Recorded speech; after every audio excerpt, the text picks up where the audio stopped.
જય શ્રી કૃષ્ણ.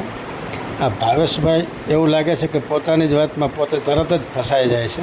શરૂઆતમાં તો એમ કહે છે કે હું આશીષભાઈ કોણ, હું તો એને ઓળખતો નથી, અમદાવાદના કે ક્યાંના. અને પછી તો વાત આગળ વધતા વધતા તો બધું જ જાણે છે, જાણે કે આ સ્થાયી ભાવ સુધી પહોંચી ગયા કે બધા વિડીયા એને સાંભળેલા હોય અથવા તો એના અનુયાયીઓ સાંભળેલા હોય એવું બધું વાતાવરણ તરત જ ક્રિએટ થઈ જાય છે. એટલે એ વાત એની પરબરી ખોટી પડે છે કે હું આશીષભાઈને ઓળખતો નથી. અને પછી એના જે આ બેડ ટચ ને ગુડ ટચની વાતો એના ગ્રુપમાં જ ક્યાંક આવી છે.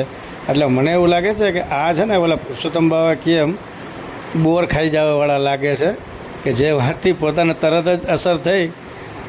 જ્યાં આશીષભાઈને વિડીયોની ભલે બીભત્સ ભાષામાં હતા પણ જે અસર જ્યાં થઈ હતી જોતી હતી ત્યાં થઈ છે એવું લાગે છે.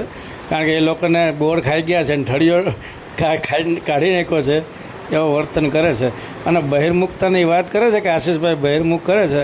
બહિર્મુખ તો આ લોકો કરે છે. જૂનાગઢમાં જેટલા પણ અધ્યયન વર્ગો આવા વૈષ્ણવોના હાલે છે ને 90થી 95% લોકો સેન નથી પહોંચતા, બપોરે જ કરી રહ્યા. શું કે બપોર પછી સેવા કરો, પછી ભણશો ક્યારે, અધ્યયન ક્યારે કરશો.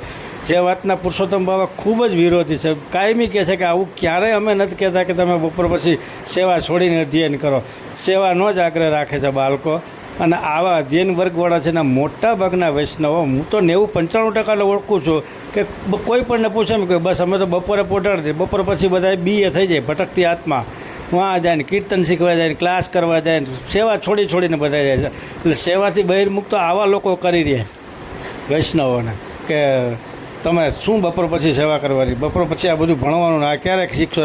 બધું શીખીને છેલ્લે તો સેવા કરવાની છે, ઇન્ટેન્સમાં નથી પડતા. આ બધા ભણવાવાળાનો ક્રેઝ આવો વધી ગયો છે અમારા જૂનાગઢમાં. હું જૂનાગઢને સારી રીતે નજીકથી ઓળખું છું એટલે આ બધું કહી શકું છું.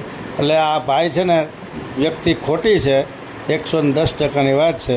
આશીષભાઈને બ્લેમ કરવા માટે ઉપજાવી કાઢેલી નવટંકી મને તો લાગે છે.